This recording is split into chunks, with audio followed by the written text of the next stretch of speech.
자, 요즘 북한에서는요, 그냥 뭐 단순히 김주애를 띄우는 걸 넘어서 우상화 단계까지 접어들었다 이런 정황들이 나오기 시작합니다. 본격적으로 이제 이야기를 나눠볼 텐데 그 전에 영상부터 한번 보겠습니다. 자, 지난해 말 북한 신년 행사죠. 김정은과 김주애가 저렇게 참석했는데 벌떡 일어나서 김주애가 김정은의 볼에 볼뽀뽀하는 이 장면이 이례적으로 공개됐었죠. 자, 그리고 그 다음 1월 1일 새해에는요, 더 충격적인 장면이 나왔습니다. 바로 김일성, 김정일 시신이 안치되어 있는 저 금수산 태양궁전에 김주애가 나타나는데 떡하니 저렇게 센터를 차지한 거죠. 태용 의원님, 이 정도면 이제 뭐 김주애를 그냥 후계자로 앉힐 속셈이 아닌가 싶기도 한데 여기에 우상화 움직임까지 일고 있다는 거예요. 이제 본격적으로 짚어보기 전에 우리 태 의원님이 이 영상들을 보면서 남다른 장면을 하나 포착했어요. 네. 이제 그 김주애가 김정은에 다가가서 그 뽀뽀하는 장면인데 이게 북한에서 우리가 소위 말하면 새해 카운트다운 하는 순간이거든요. 그래서 하나, 둘, 셋 하고 새해가 시작되는 그 지점에 축포가 터집니다. 그런데 그 전까지 이렇게 머리고 숙이고 있던 김정은이 척호를 펴면서 밑손으로 턱 김주애를 칩니다. 툭 하고. 먼저 치는 거예요? 네. 그러니까 아마 연출을 하고 나온 것 같아요. 이렇게 마지막 카운트다운에서 새해 넘어가는 순간에 아버지한테 와서 뽀뽀해라. 근데 아마 뭐 축포가로 가니까 잠깐 집중을 못했던지 김정은이가 턱 뒤를 치며 손으로 턱 무릎을 치니 김주애가 다가가서 저렇게 뽀뽀하거든요. 그런데 더 과가는 갑자기 저렇게 김주애가 김정은에게 뽀뽀하니까 뒤에 있는 저 수행성원들이 어쩔 줄 몰라서 눈길을 어디에 둬야 되는지 막 당황스러워하는 모습도 뒤에서 보이고 있습니다. 그러니까 김정은이 먼저 신호를 줬다 이거. 지금 딱 그러니까 저건 분명 저건 연출된 그런 이제 장면입니다. 근데 더해서 뭐 김주애 이제 열병식에 보면은 김주애의 백마가 나오는 거 하면은 이제 영상 보여드릴 텐데. 자, 이렇게 여기에 김주애의 백마로 추정되는 그 백마도 나왔었다 이런 얘기도 있네요. 네, 그 저 백마설이 이제 나온 거는 뭐 북한에서 나도는 말에 의하면 김주애가 나이는 어리지만 벌써 말을 이제 잘 탄다, 백마를 잘 탄다 이런 소문이 나면서 저 열병식 때 제일 앞에서 나온 말이 김주애가 타는 말이다. 저거는 바로 앞으로 향후 북한의 미래를 이끌어갈 상징이다. 이렇게 이제 분석이 되고 있는 거죠. 자, 이렇게 김주애 띄우기가 곳곳에서 포착이 됐는데 자, 이제 우상화 얘기를 본격적으로 해보죠. 뭐냐면 얼마 전에 우리 통일연구원의 한 연구위원이요. 이런 발표를 했습니다. 한번 볼까요? 자, 2024년 군관 장령급 탈북민 증언이라고 합니다. 그러니까 꽤 높은 이제 직책의 계급을 갖고 있었던 군인 출신의 탈북민이 한 증언이라는 건데 핵을 만드는데 김주애가 동참했다 이렇게 선전을 하고 있다라고 합니다. 게다가 미래를 이끌어갈 컴퓨터 천재다 이렇게 홍보를 한다는 거죠. 아니 일단 핵도 황당하지만 미래를 이끌어갈 컴퓨터 천재라. 김주애가 진짜 컴퓨터 잘하는 거 맞아요? 그 컴퓨터를 잘하는지는 모르겠는데 최근에 이제 북한이 공개하고 있는 노동신문에 공개하고 있는 사진들을 보면 얼마 전에도 저렇게 김정은하고 현장에 가서 컴퓨터에 직접 앉아서 자기가 컴퓨터를 잘 다루는 모습이 이제 북한에 이제 널리 저렇게 공개되고 있습니다. 그런데 지금 우리가 김주애가 제일 처음에 북한 언론에 등장했을 때도 역시 핵과 관련된 군사시설이고 그 이후에 김정은을 따라서 빠짐없이 가는 것이 핵과 미사일, 이 군사부문입니다. 그러면 왜 김주애를 계속 이 군사부문 시찰에 데리고 다니느냐? 김주애는 여자이기 때문에 앞으로 향후 김정은을 이을 후계자라면 제일 큰 난점이 최고 군 통수권자가 여자인데 그게 군장악이 될까 여자가? 이런 이제 위구심이 생기는 거죠. 그러니까 지금부터 무슨 소리냐? 어릴 때부터 아버지를 따라다니면서 북한의 핵무장화에 저 정도로 공헌을 했다. 그러니까 앞으로 군 장악하는 데는 문제 없다. 그래서 군 장성들이 계속 김주애 앞에서 폴더 인사를 시키는 거고 컴퓨터는 이건 미래와 관련됩니다. 향후 펼쳐질 미래 세대는 결국은 AI 시대, 컴퓨터 세대인데 미래를 내다본 북한의 미래에서 바로 이 김주애가 나이는 어리지만 저 나이에 저렇게 컴퓨터 천재고 컴퓨터라고 하면 모르는 것이 없다. 그러니까 군과 미래를 상징하는 이미지를 만들려면 핵과 군사, 그다음에 거기 플러스 알파로서 컴퓨터 천재 이 이미지를 지금 만들고 있는 거죠. 진짜 컴퓨터 천재일지는 한번 지금부터 뜯어봐야 될 것 같은데 김주애 우상화를 좀 얘기해보기 위해서 지금 북한에서 유치원 교사를 하셨던 분을 저희 특별하게 모셨습니다. 김가영 씨 어서 오십시오. 네, 안녕하세요. 네, 안녕하세요.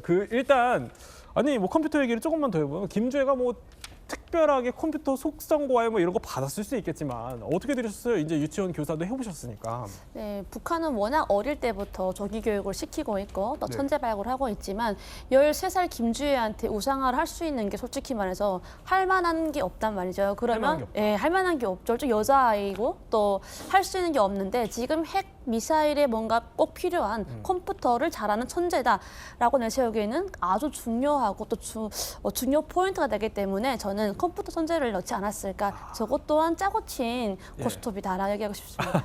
근데 그나마 주민들이 좀 믿을 만한 얘기다. 그렇죠. 네. 왜냐하면 북한은 워낙 어릴 때부터 컴퓨터라든가 이런 것들을 조기 천재로 발굴해서 올려가거든요. 네. 그러면 어릴 때부터 키우기 때문에 김주혜 역시도 또 그런 천재 중에 한 명이다.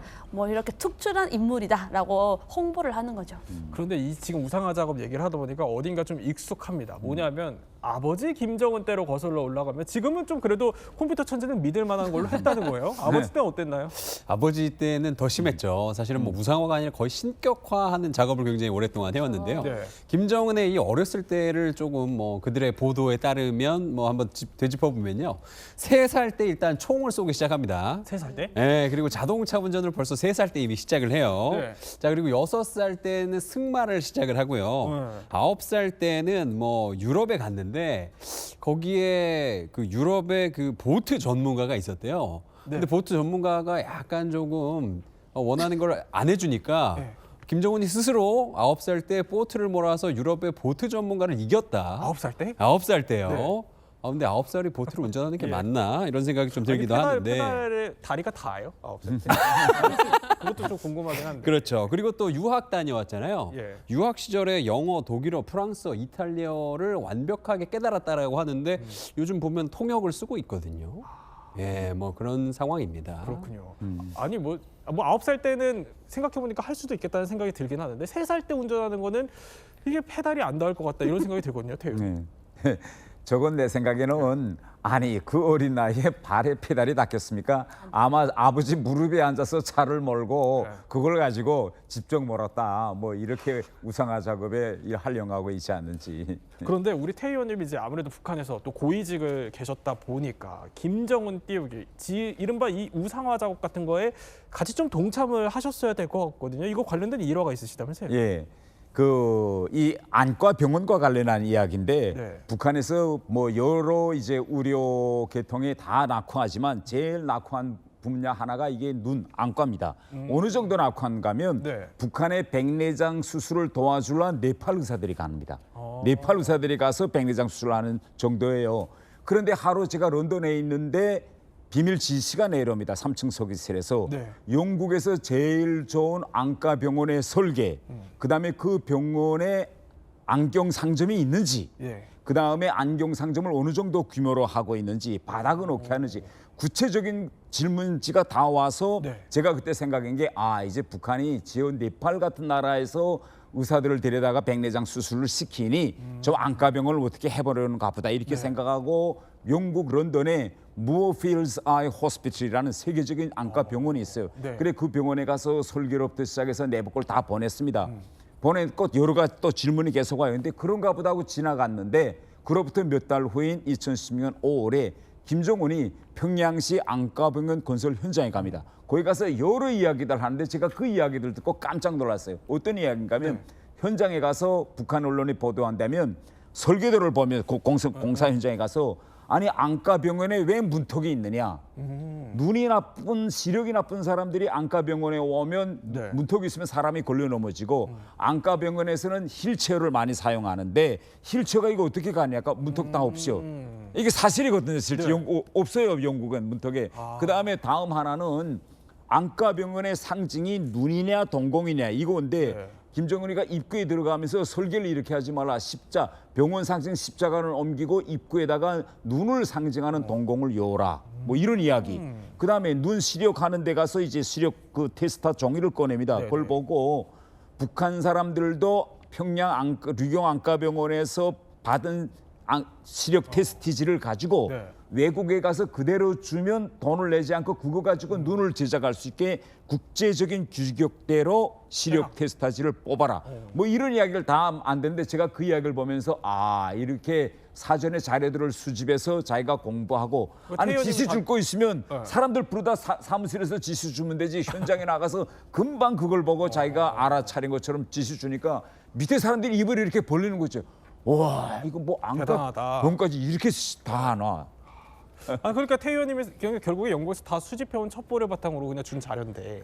그걸 그 현장에서 터득해서 그 자리에서 척척 해결하는 척척 해결사의 모습을 주민들 앞에서 보여주는 것이. 그러니까 이미 뭐 준비된 자료였는데 마치 이게 척척 김정은이 다 아는 것처럼 연출을 네. 한다라는 말씀이신 거죠. 현장에서 깜짝 놀라더라고 안과 의사들이 그런 말 듣고. 그런데 자, 이런 황당한 우상화 작업에는요, 이게 선대부터 이어져 온 일종의 공식이 숨어 있다고 하는데 그 얘기를 하기 전에 진짜 황당한 영상 하나 보시죠.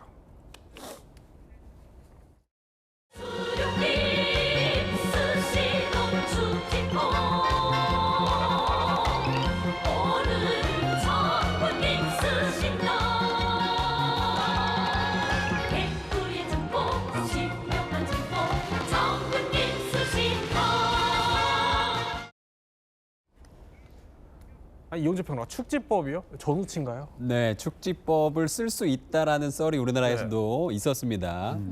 그리고 또 저 노래를요, 우리가 네. 뭐 개그 프로그램 같은 데서 봤던 기억도 좀 나긴 하는데 실제로 축지법을 쓸 수 있는 사람은 없는 것으로 알려져 있지요. 그런데 지금 네. 황당한 것은요, 지금 저렇게 축지법을 쓴다는 뭐 저런 노래가를 실제로 저렇게 부르고 있다는 것도 좀 황당한데 북한의 교과서 내용 중에 황당한 부분도 있습니다. 교과서에요, 김정일이 세계 지도에 한 조선과 일본이 모두 빨간색으로 표시된 것을 보고 네. 분노를 했대요. 아. 그래서 먹으로 네. 일본 지도를 이렇게 새카맣게 칠했다는 거예요. 어. 그러니까 일본 전역이 암흑천지가 돼서 폭우가 쏟아졌다. 지도를 이렇게 칠하니까 이런 내용이 교과서에 나온다고 교과서에. 합니다. 아니 뭐 태희 의원님도 그 교과서 아마 보셨을 수 네, 있겠다 그렇죠. 그런 네. 생각이 드는데. 근데 교과서뿐만 아니라 북한에서는 끊임없이 주민들에게 김씨 일가는 인간이 아니다. 그 하늘로부터 내려온 길을 받은 사람들이다 이렇게 합니다. 길을 받은 예. 사람들이다. 그래서 노래도 항상 이렇게 백두의 푸른 기상 한 몸에 안고 백두산에 하늘의 기가 백두산으로 내려오는데 그 백두산의 기가 누구에게 갔느냐 김씨 일가에게 갔다. 김씨 일가한테. 예. 네. 이렇게 노래를까지 만들어서 이제 계속 주민들이 부르게 하는 거죠. 아니 근데 그 원조가 그러니까 더 거슬러 올라가면 김일성 때도 있을 것 같아요. 네. 보니까 아니 김일성이 나타나면 날씨가 바뀌어요? 예, 그러니까 이런 겁니다. 백두산 천지, 예. 북한 사람들은 백두산 천지에 가서 해 뜨는 장면을 한 번 보는 게 평생 소원이에요. 오. 그래서 거기 갑니다. 그런데 예. 실제 올라가면 그날 비가 오고 뭐 구름이 껴서 못 볼 때가 대부분이에요. 그런데 현장에 가면 뭐라고 항상 이야기하는가 하면 김일성이 왔을 때도 이렇게 번개치고 날씨가 흐렸는데 김일성만 올라가면 그 순간에 모든 번개와 구름이 갇히고 해가 비친다. 그리고 내려가면 또 원래대로 이렇게 진동이 온다. 이런 그래요? 이야기를 네. 끊임없이 하고 그걸 또 영상으로 만들어서 다큐를 만들어서 계속 북한 주민들한테 이야기. 다큐까지? 그럼요. 그래서 항상 북한 영화 보세요. 그러면 김일성, 김정은, 김정일 다 백두산에 올랐을 때는 와 백두산에 길을 반다 해가지고 바람 불면 해가 뜰 때 커트 자락에 날리고 이런 걸 영화를 찍어서 북한 사람들한테 보여주는 거죠. 하늘로부터 기가 지금 내려와서 받는다. 뭐 백두산에 전기가 꽂힌다. 뭐 이런 얘기네요. 그렇죠? 참 황당하기 짝이 없는데 이 김가영 씨도 네. 우상화교 이거 받아봤다고 표현하면 좀 그럴 거예요. 다 당해보셨을 것 같거든요. 네, 그럼요. 그 아까 백두산 얘기 나와서 그런데요. 저희가 백두산에 살다 보니까 항상 가면은 천지를 보기 힘들거든요. 근데 김정일이 백두산에 가면은 천지를 항상 본다는 거예요. 그거는 왜 신이기 때문에 천지를 보고 온다는 겁니다. 네. 그때 저는 그걸 들으면서 확실히 맞네. 나는 아무리 가도 천지 볼 수가 없었는데 우리 장군님은 신이니까 천지를 보시는구나. 이렇게 믿었던 거죠. 그런데 거슬러서 김정은 유치원 때도 제가 아이들한테 가르치다가 보니까 아이들한테 이런 황당한 얘기를 하잖아요. 근데 아이들이 믿는 거예요. 아, 또 직접 가르치셨으니까. 네네. 예. 그래서 저는 그런 것들 보면서 내가 당했던 거를 또 아이들한테 하잖아요. 그 네. 제가 믿고 있으니까 아이들한테 자연스럽게 믿게끔 교육을 할 수밖에 없거든요. 그러니까 저는 북한에 있을 때 김일성, 김정일, 김정은은 그냥 신 같은 존재. 그들은 한마디 하면은 전 세계가 무서워하는 그런 신 같은 존재라고 생각했습니다. 제가 지금 생각해 보니까 네. 왜 그렇게 믿었지? 왜냐하면 전 세계 뉴스를 모르고 우리는 다른 사람들 어떻게 사는지를 모르고 북한이 교육하는 것만 보여주고 듣고 하기 때문에 그걸 믿을 수밖에 없었던 것 같아요. 아, 그러면 일단 교육을 직접 하셨다고 하니까 제일 좀 기억에 남는 교육, 우상화 교육 하셨을 때 네. 그런 거 있어요? 김정은이 지금 보면 황당하지만 그때 당시에는 뭐 김정은이 3살 때 네. 아빠 엄마를 태우고 백두산에 올라갔대요. 저는 그때 당시에 그 얘기를 믿었어요. 아, 그렇군요. 예. 네.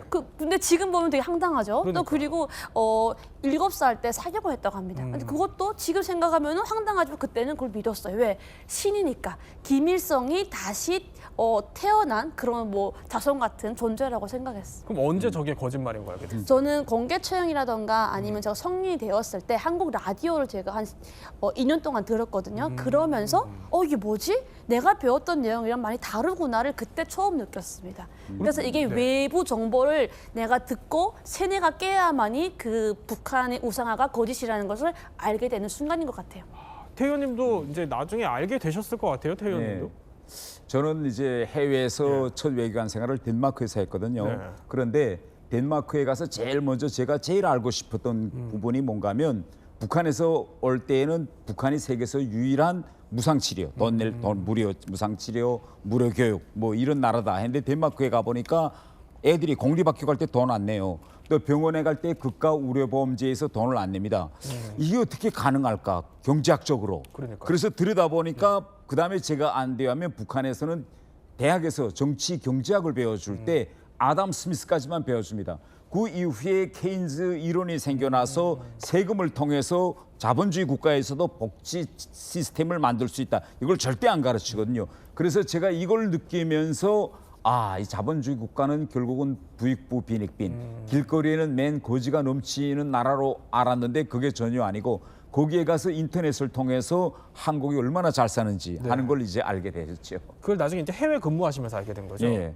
그럼 이제 나중에 해외 근무하시면서는 알게 되셨으니까 이게 거짓말인 거 알면서 좀 연기를 하셨어야 되잖아요. 그럼요. 그러니까 맨 처음에 점점 이가 내가 알고 있던 이 모든 것이 거짓말이었구나 할 때는 대단히 자신의 인생에 대해서 황당함을 느낍니다.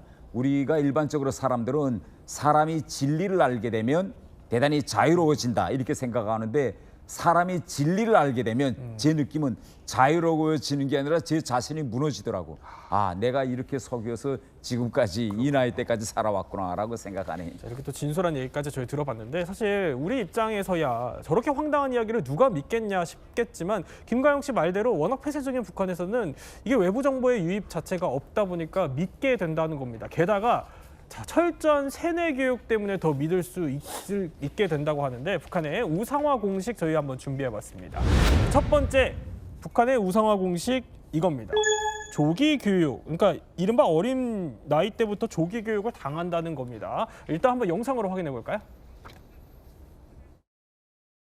넓은 품에 꼭 안아주시고 ton까지 들어주시는 게 아니겠어요? 아버지 원순이!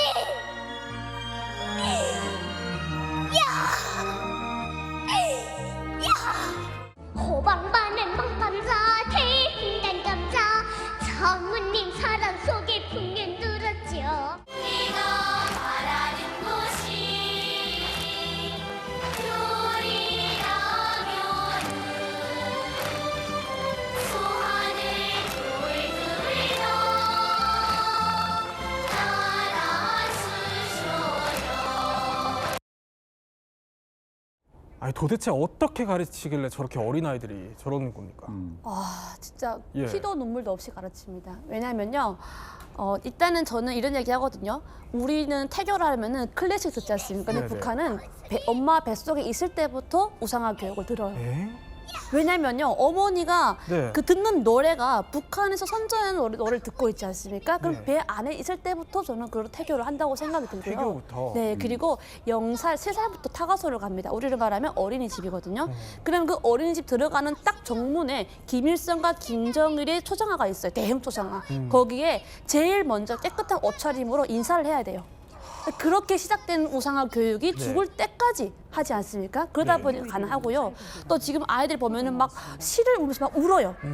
선생님들이 이런 그 매처리를 가지고 울 때까지 때립니다. 너무한데요. 더 감동, 더! 이 더라는 소리가 온 그 학교에 막 퍼지듯이 막 그래도 그 누가 뭐라 안 해요. 엄마들은 오히려 더 때려서 우리 아이가 원수님에게 어떻게? 이거 아동학대잖아요. 그럼요. 아동학대죠. 지금 보면은. 말도 안 되는 상황인 건데 북한에서는 그게 흔한 거고요. 기본이 당연히 돼야 되는 겁니다. 아니, 저 정도면은 어른이 돼서도 기억날 것 같아요. 예, 당연하죠.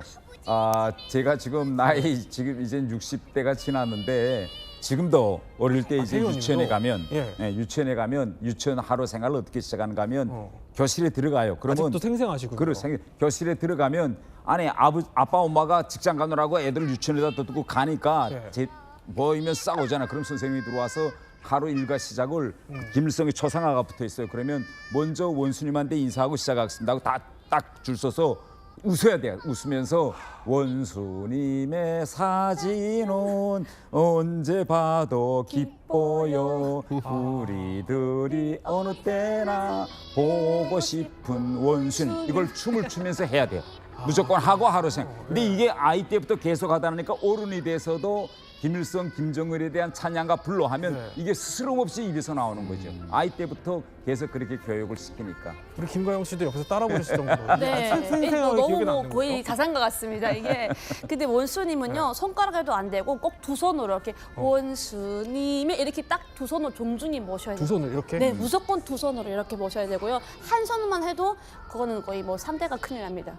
그런데 이렇게 노래, 웅변 뭐 이런 것도 동원을 하지만 아니 전쟁 모의 훈련을 유치원 때 해요? 네, 그거 기본 필수거든요. 예. 제가 과목을 쭉 보니까 생각나는 게 미국 놈 때려부시기라는 과목이 있었어요. 그게 체육 시간인데 네. 미국 놈이라 해가지고 이렇게 모형을 나무로 이렇게 만들어 놓습니다. 그러면 아이들이 긴 망치 같은 거 들고 가서 미국 놈 때려부시자 하고서 캉캉 그리고 머리를 때리고 그것도 다 알려줍니다.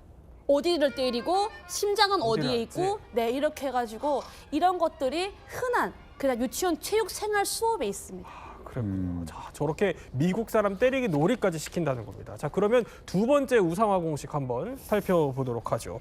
북한에서는 이렇게 우상화를 한다는 겁니다. 두 번째 공식은 반복 주입식 교육이라는데 딱딱 준비된 양성 코스처럼 보이기도 해요. 그럼 대체 뭘 반복적으로 주입하는지 영상 한번 볼까요?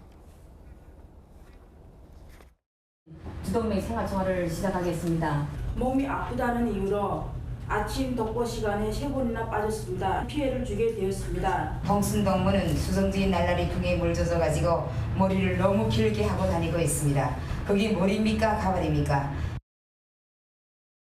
아니, 대체 저게 뭐 하는 겁니까? 저게 이제 북한에서 생활 총화라고 하는 그런 액티비티를 하는 현장입니다. 매주 토요일마다 모여서요. 네, 이제 주민들이 모여서 지난 한 주 동안 우리가 어떻게 이 국가와 뭐랄까요, 그 수령님을 위해서 봉사해 왔는가를 스스로 이야기하면서 반성하는 시간을 가지는 거예요. 근데 사실은 이게 그 많은 공산 국가 중에서도 북한에만 있는 굉장히 특이한 것이거든요. 그래서 토요일 날 자기 비판을 하고 호상 비판을 하면서 어떻게 하면 자기가 조금 더 앞으로 뭐 국가를 위해서 노력할 수 있는가를 막 얘기를 해야 되는 거예요. 토요일 날은 좀 쉬고 싶은데 심지어 이거요.